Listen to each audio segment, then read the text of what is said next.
ხაზს გაუსვა, რომ სერიოზული პროგრესი გვაქვს მიმართულებით, რომ ადამიანები სწრაფად თავისუფლებიან, თუმცა რა თქმა უნდა ის რომ დაპატიმრებები ხდება, ეს ყოველდღიურ მიუღებელი და დაუშვებელია. რეინტეგრაციის მინისტრი დარწმუნებულია, რომ საქართველოს ხელისუფლების კონსტრუქციული პოლიტიკა შედეგს ამ შემთხვევაშიც გამოიღებს და ცხინვალის იზოლატორში მყოფი ქართველის გათავისუფლება დროულად მოხდება.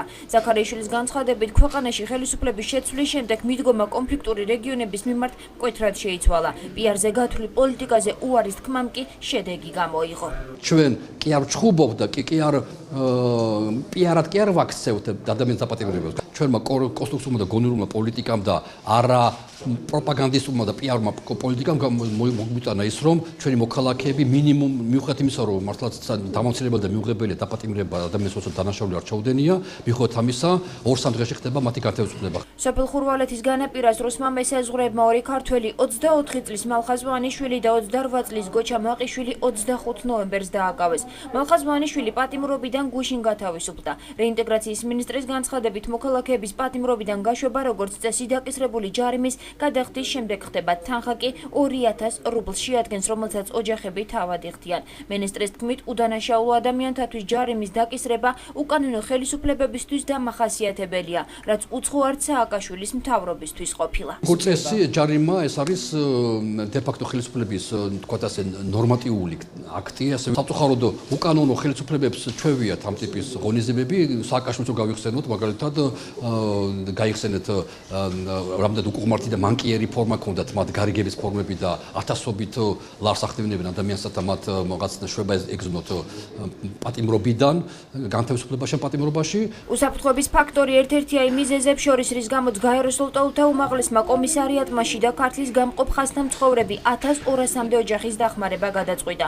გადაწყვეტილება კომისარიატის წარმომადგენლებმა დღეს სამთავრობო კომისიის წევრებს გააცნეს.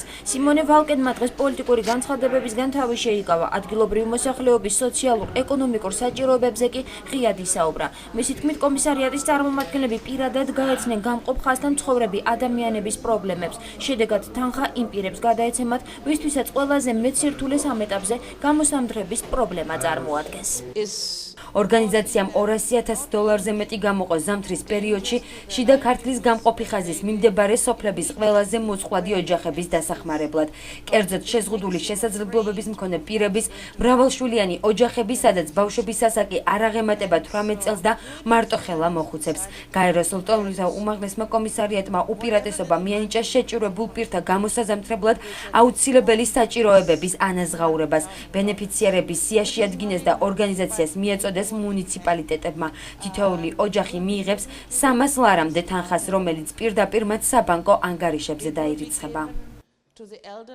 გამყოფი ხაზის მიმდებარე სოფლებში დაზარალებული მოსახლეობის საჭიროებებზე რეაგირების დროებით კომისიაზე დღეს იმ დახმარების შესახებაც იმსჯელეს, რომელსაც ადგილობრივი მოსახლეობა სახელმწიფოსგან მიიღებს. 11,475 ოჯახს სახელმწიფო 200 ლარით დაეხმარება.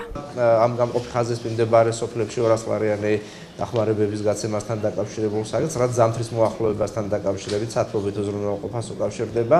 მთავრობის მიერ მიღებული განკარგულების საფუძველზე 2,200,000 ლარზე მეტი გამოიყო შესაბამისი მუნიციპალიტეტებისთვის. ფინანსთა სამინისტრო მოახდინა მუნიციპალიტეტების შესაბამის ანგარიშებზე თანხების დარიცხვა.